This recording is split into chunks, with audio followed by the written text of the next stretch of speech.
De cada 4 famílias brasileiras, 3 chegam ao fim de todo mês sem conseguir poupar nada ou endividadas. A falta de educação financeira é o maior problema que as classes C, D e E enfrentam para entender como usar serviços dessa área. Atualmente, já são mais de 55 milhões de brasileiros sem nenhuma ligação com qualquer banco. O programa de hoje fala sobre negócios de impacto social que nascem com o intuito de ajudar essas pessoas a se organizar financeiramente. Um grande problema é que os bancos querem oferecer crédito para essa população, que é uma população mais vulnerável. E a gente acha que isso é uma extrema maldade. A gente entendeu que essa população não entende juros sobre juros. E é um sonho nosso da Quero Quitar é olhar para esse público e falar assim, eu estou te dando um canal para você resolver um problema. Desde abrir empresa, pagar os impostos, fazer até a declaração anual de faturamento, deixa a parte chata com a gente, foca no seu negócio, a gente cuida de tudo para você. O Mundo S.A. começa agora.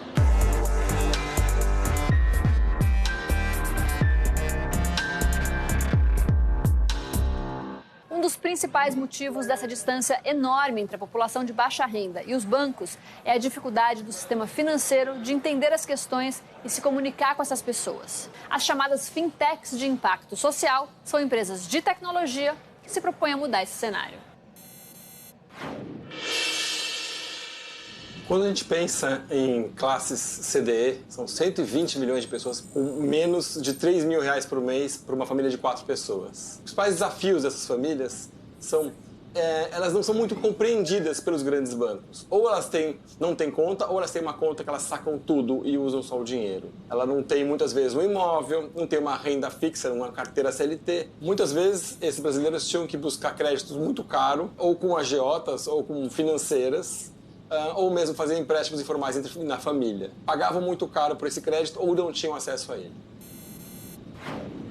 Na verdade, o Brasil tem um sistema financeiro que se consolidou muito, ele ficou um sistema muito seguro e estável, porém ele tem dificuldade de entender e atingir esses 120 milhões de pessoas das classes C, D e E. Você precisa de empresas que pensem de uma forma diferente e que avaliem o crédito de uma forma diferente. Na regulamentação, o Banco Central tem se modernizado muito, abrindo empréstimos de pessoa para pessoa que não se podia no Brasil antes, criando um cadastro positivo. Então tem várias regulamentações recentes do Brasil que estão aumentando a oportunidade para as fintechs. Hoje em dia é bem fácil pagar contas e fazer transferências pelo computador e pelo celular, né? Não se você é um dos 55 milhões de desbancarizados que existem no Brasil. 47% desse total estão nas classes mais baixas. Um morador de uma comunidade, por exemplo, sequer tem endereço com CEP para receber contas em casa. E como a maioria dos bancos não tem agências nas favelas, precisam enfrentar grandes distâncias para fazer um único pagamento. Para atender essa população carente, um grupo de empreendedores criou na favela da Maré uma fintech que virou exemplo e hoje já avança para outras comunidades brasileiras. O Banco Maré é uma plataforma de pagamentos voltada para a base da pirâmide, onde nós atendemos basicamente pessoas que não têm acesso ao sistema financeiro e que precisam pagar suas contas, fazer transferências e comprar nos comércios locais onde eles moram. E quais são as vantagens para o morador? Como é que na prática ele usa o aplicativo? É bem simples, né? Ele pode fazer uma recarga no comércio local ou algum dos pontos que nós chamamos de quioscos do próprio Maré, e ele faz como uma recarga de celular. Ele chega a um desses pontos, dá o dinheiro e é feita uma recarga no aplicativo dele, onde uma carteira digital, onde ele pode efetuar esses pagamentos e comprar nos comércios credenciados. Para todas essas transações, a empresa de Alexandre criou uma moeda própria, a palafita, que hoje já é reconhecida pelo Banco Central. Uma palafita é igual a R$1. O nome homenageia as primeiras casas da comunidade que foram construídas em cima de palafitas. E por que vocês tiveram vontade de atuar nesse segmento e dentro da Maré? Estudando mais sobre o assunto, descobrimos que 11 milhões de pessoas no Brasil moram em comunidades. Metade desse número só na região sudeste. Só o Rio de Janeiro tem 2 milhões de pessoas morando em comunidades. E eles movimentam 64 bilhões de reais por ano, né? Hoje, a plataforma tem 23 mil pessoas cadastradas e a projeção é chegar a 100 mil até o fim de 2018. Atualmente, as movimentações feitas pelo aplicativo totalizam 2,5 milhões de reais mensais. Segundo Alexandre, o aplicativo diminuiu em 65% o atraso no pagamento de contas dos usuários. E da Maré, o banco já expandiu para Heliópolis, em São Paulo, e está a caminho de Arapiraca, em Alagoas. Para isso, já são 32 funcionários espalhados por Israel, Barcelona, São Francisco, Peru e Brasil. 10 deles são jovens da Maré, capacitados pelos empreendedores. E desses 10, a gente tem muito orgulho de dizer que a gente conseguiu colocar 7 desses funcionários na faculdade. Então, hoje eles têm cargo de gerência, são meninos e meninas que começaram conosco e estão crescendo profissionalmente. Vocês já sentiram alguma reação dos bancos grandes brasileiros que deveriam estar atuando nessas comunidades, mas não estão? Tem um grande problema com regras de compliance para acessar essas regiões e também alguns bancos não veem com muito bons olhos o que nós fazemos hoje, né? Nem apoiam e também não perturbam tanto, mas nós já tivemos problemas com alguns bancos grandes, sim. Por quê? Porque eles nos veem como concorrente, acabam dificultando algumas coisas para que nós tenhamos acesso ao sistema financeiro. Não seria mais fácil se eles fossem parceiros de vocês, por exemplo, para vocês atuarem lá dentro e eles do lado de fora? Seria o ideal, né? Mas acho que eles não têm essa visão ainda hoje. Um grande problema é que os bancos querem oferecer crédito para essa população, que é uma população mais vulnerável. E a gente acha que isso é uma extrema maldade, porque um grande problema em comunidades, em pessoas de baixa renda, é a baixa taxa de educação financeira. As pessoas querem crédito, mas nem sabem por que querem usar esse crédito. E muitas empresas nos procuram para oferecer crédito para essas pessoas.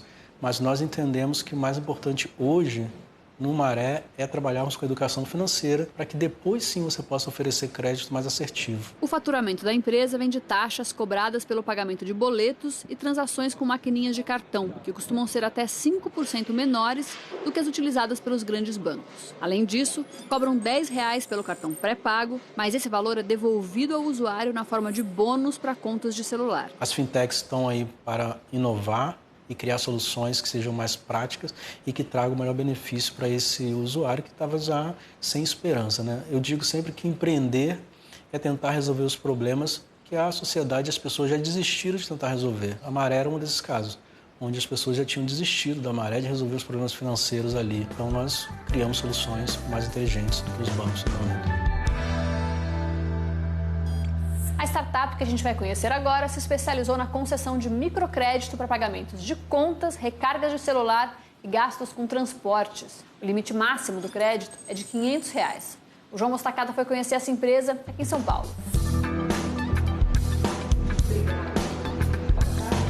O jeito é um modelo de negócio que ele visa conceder e construir crédito utilizando uma plataforma que faz o uso de dados alternativos com o intuito de promover a inclusão financeira da maioria da população brasileira. Como é que funciona para uma pessoa que queira contratar um microcrédito de vocês? Como é que é o processo, passo a passo? Basicamente, tudo que a gente fez aqui foi pensado da maneira mais simples, do ponto de vista do nosso cliente. Então, tem que abaixar o aplicativo na loja do Google Play. Imediatamente, ele tem que colocar o CPF dele e o número de telefone e a gente já faz uma análise aí de concessão de crédito, utilizando algoritmos e várias informações que a gente tem também do mercado, para instantaneamente, em 2 minutos, a gente autenticar se ele é ele mesmo e poder entender o poder de compra que ele tem e conceder um limite de crédito online, né? Qual é o limite que vocês trabalham para a liberação desses créditos? O nosso ticket é um ticket que é onde ninguém atua, um ticket até R$500. Esse limite é mensal. Qual é a taxa de inadimplência de vocês, se é que vocês têm alguma? Não, a gente tem, ela varia muito do que a gente começou há 4 anos atrás, ela era bem mais alta. Hoje ela está equacionada em níveis de 15%. E vocês cobram juros nesses empréstimos que vocês fazem ou taxas fixas das pessoas que contratam esses empréstimos? Desde o começo a gente entendeu que essa população não entende juros sobre juros. Essa composição do preço tinha que ser o mais simples possível. Por causa disso a gente então optou por um modelo mais transparente, que é um modelo em que se é cobrada uma tarifa para cada tipo de serviço em cada transação. Então, vou te dar um exemplo. Ele vai fazer uma transação de recarga de celular, que custa R$30, ele vai ter uma tarifa de R$2,49 por essa transação. Esses microcréditos de vocês são direcionados a determinados pagamentos de contas, não é? Como é que é essa estruturação? Assim, a gente estruturou de uma maneira que não tenha o saque em dinheiro, né? Então, todos os serviços são serviços que visam agregar conveniência e que sejam parte do dia a dia do gasto mensal do usuário. Então, geralmente são serviços, né, de pagamentos de conta, de recarga de transportes, serviços de entretenimento, assim, um pouco de jogos, transporte também ligado a compartilhados, né, os táxis e esses outros serviços de transportes coletivos. Quantos clientes vocês têm hoje? Hoje a gente tem 1 ano de operação, são 200 mil downloads, 15 mil clientes ativos e a gente praticamente agora a gente está num processo de escalar a empresa, de fazer isso crescer já até o final do ano umas 5 vezes. De 1 ano para cá, nosso crescimento foi de 700%, a gente já cresceu bastante. Qual é a projeção de faturamento de vocês para 2018? O nosso faturamento para 2018 é 2 milhões de reais e a gente pretende crescer a taxas de 30% a 40% mensalmente, né? Qual seria o maior desafio, você diria, para empreender nessa área de microcrédito no Brasil? Olha, um dos grandes desafios que a gente apanhou bastante foi na parte de fraude. A gente achou que utilizando o smartphone como uma ferramenta e uma análise preditiva que nos possibilitasse ter inferências interessantes de autenticação das pessoas. Então, a gente demorou muito mais tempo para desenvolver esse lado da fraude do que a gente esperava. Realmente, o Brasil é um país difícil nisso, os fraudadores são muito inteligentes e a gente teve que usar de muito mais tecnologia do que a gente pensava para poder mitigar essa fraude. Agora a gente vai para um rápido intervalo, mas se você tiver comentários e sugestões, manda pra gente no falecomaglobonews.com.br ou pelo número 4002-2884. O custo é de uma ligação local e na volta você vai ver. A gente é uma conta digital em que a pessoa consegue receber o dinheiro, né, e usar como se fosse um banco.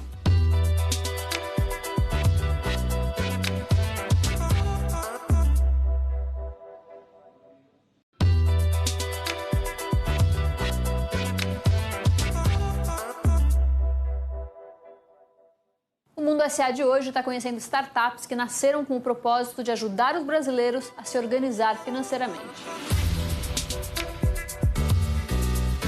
O Brasil tem mais de 7 milhões de microempreendedores individuais. Uma das maiores dificuldades deles é lidar com as burocracias que cercam a administração de uma empresa. Grande parte desses empreendedores não tem computador nem conta em banco. A empresa que a gente vai conhecer agora criou um aplicativo que é um misto de contador com instituição de pagamento, para facilitar a vida de quem está começando a fazer negócio. O SmartMe é um serviço que ajuda autônomos, né, especialmente microempreendedor individual, a ficar em dia com o governo e a conseguir movimentar dinheiro, receber, né, dinheiro em nome da empresa. A gente tem robôs que fazem todas as tarefas que um contador faria por esse tipo de empresa. E isso a gente oferece sem qualquer custo pelo aplicativo. E aí a gente aproveita essa interação que a gente tem com o usuário para vender produtos financeiros, né? Então, a gente é uma conta digital em que a pessoa consegue receber o dinheiro, né, e usar como se fosse um banco. Como se fosse um banco, mas não é. Como é que vocês operam? Na verdade, as pessoas têm contas digitais com a gente, né? Então a SmartMe tem uma conta que fica o dinheiro de todo mundo e através de software a gente divide esse dinheiro entre as pessoas. Se você pode ter o nome sujo, pode ter qualquer restrição de crédito que seja, você consegue usar a SmartMe para usar o seu dinheiro para trabalhar. Agora, se uma pessoa, por exemplo, que tem um nome sujo, não abriria uma conta no banco normal, pode abrir uma conta com vocês estão assumindo algum risco com esse usuário? Sim, na verdade, o risco que a gente tem com esse usuário é ele não virar alguém que vai dar dinheiro para a gente no futuro, mas assim, a SmartMe não é responsável pelos pagamentos que essa pessoa recebe. A gente é um intermediário, vai entre o nosso usuário e o cliente dele. É um jeito um pouco mais simples de trabalhar do que com bancos, né? Essa conta de vocês, ela está vinculada a um banco ou vocês são uma instituição financeira? Não, a gente é uma instituição de pagamento, ainda não regulada pelo Banco Central. A gente está entrando agora com o processo de regulação, né? E quando a gente terminar o processo de conseguir a licença do Bacen, a pessoa vai ter o número de banco, agência e conta com a gente. Em 2 anos e meio de existência, o aplicativo já tem mais de 130 mil empresas cadastradas em 3.800 municípios. Desde o início do ano, cresceram 15%. A receita da empresa vem da venda de serviços financeiros com valores bem abaixo dos bancos. Então, por exemplo, você vai fazer uma TED em banco, você vai pagar 12, às vezes 15 reais. A gente faz a TED aqui, custa 7 reais. A gente tem 2 tipos de conta, né? Uma conta que é gratuita, não tem mensalidade, e uma conta que é mais equivalente à conta PJ tradicional em banco, que aqui custa 15 reais, os bancos cobram de 50, 70 até 100 reais. Serviços mais baratos e mais fáceis para o cliente. Então, a gente tem uma tela inicial com as principais funções do app, por exemplo, emitir um boleto, cobrar com a maquininha, transferir dinheiro para a conta da pessoa. A gente tem uma outra área aqui do app que mostra as obrigações da empresa. E no final a gente tem uma visão de controle, né? Então, se a sua empresa está tendo lucro ou prejuízo, quanto dinheiro você tem na conta. E a gente dá algumas dicas do tipo, aqui só a renda comprovada está muito baixa. Provavelmente essa empresa está cobrando muito usando o dinheiro, né? Tem um pouco de educação financeira aí, né? Sim, a ideia é assim, a nossa pegada de educação financeira, em vez de fazer as pessoas lerem mais texto, assistirem vídeos, assim, consumir conteúdo, é muito mais tentar trazer a linguagem da educação financeira para o dia a dia das pessoas. E hoje, desde abrir empresa, pagar os impostos, fazer até declaração anual de faturamento, qualquer alteração cadastral, a gente encerra a empresa, assim, todos os serviços que hoje as pessoas contratam contadores para fazer, quando elas são MEIs, né, a gente escolheu fazer de graça pelo app. E a nossa ideia é, deixa a parte chata com a gente vai e foca no seu negócio, a gente cuida de tudo para você. Quase 62 milhões de brasileiros estavam inadimplentes em junho de 2018, segundo um levantamento da Serasa Experian. A cobrança de dívidas pode ser um processo constrangedor para o consumidor, mas uma startup paulistana se propôs a mudar essa dinâmica e colocar quem está devendo como protagonista na hora de quitar uma dívida. Olhando para o modelo offline, como é que tudo estava funcionando na cobrança no país, puxa, alguém tem que fazer algo diferente, que não só recupere o crédito, mas recupere o indivíduo.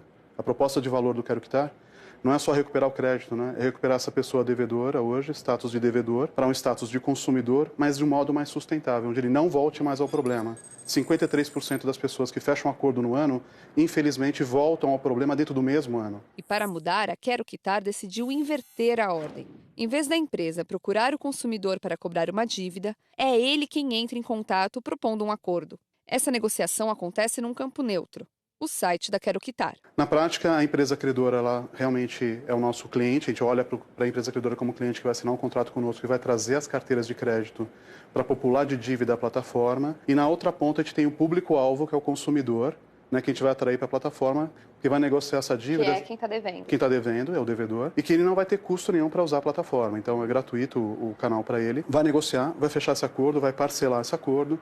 E a cada parcela paga, o credor que nos contratou vai nos pagar uma taxa de sucesso dessa dívida paga, efetivamente paga, pelo devedor ao credor. E qual é a porcentagem, em média, que vocês ficam do valor da dívida paga para a empresa? Ela varia bastante, porque ela vai de acordo com a idade da dívida, tá? Mas é uma média de 10%, 12%. Outra inovação proposta pela Quero Quitar é que o cliente nem conversa com o credor. Todo o processo é automatizado por inteligência artificial. Cada empresa, ao fechar o contrato com vocês, estabelece ali as condições de negociação, e aí por isso que é automatizado. Exato. Uma vez parametrizadas essas regras de negociação na plataforma, o sistema todo fica automatizado, né, na negociação, o que é uma delícia para o consumidor. Fala, puxa, eu posso negociar sozinho no meu tempo, no meu time, né? Às 11 da noite no meu quarto tranquilo, né?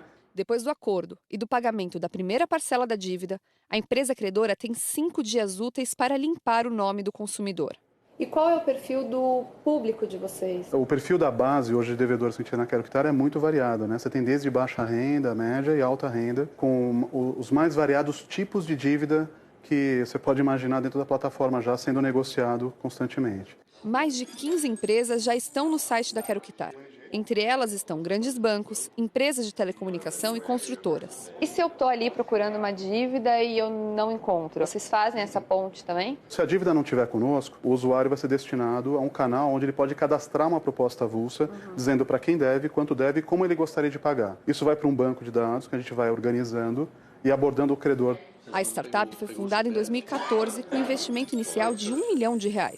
Em 4 anos, já recebeu outro R$1 milhão de um fundo de investimento e cresceu 300% em 2017. Números animadores, mas que não são a única meta da empresa. E é um sonho nosso da Quero Quitar é olhar para esse público e falar assim, eu tô te dando um canal para você resolver um problema. Por que quando você junta um valorzinho mensal, R$100 por mês, para quitar uma dívida, você, depois de quitar a dívida, você não continua juntando esses R$100 por mês para virar um investidor. A gente tem que aprender cada vez mais a fazer isso. E não tem como fazer a não ser por educação financeira. Toda temporada de Mundo S.A., a gente faz um episódio dedicado a uma área de impacto social. A escolha pelos serviços financeiros veio a partir dos números alarmantes do Brasil. 55 milhões de brasileiros desbancarizados, 68 milhões de inadimplentes, 3 em cada 4 famílias com dificuldade de chegar ao fim do mês com rendimentos. Entre tantos outros que falamos hoje aqui, esses números existem por um motivo. Nenhuma educação financeira de um lado e baixíssima renda de outro. De tudo que a gente viu, o mais importante, sem dúvida, é educar financeiramente a população, para que todo mundo faça escolhas conscientes e não caia em roubadas. O Mundo S.A. de hoje fica por aqui, mas se você só ligou a TV agora e quer ver esse ou outros episódios inteiros, baixe o Globo News Play e assista onde e quando quiser. A gente volta na próxima semana com mais histórias de empresas e mercados que viraram tendência. Tchau!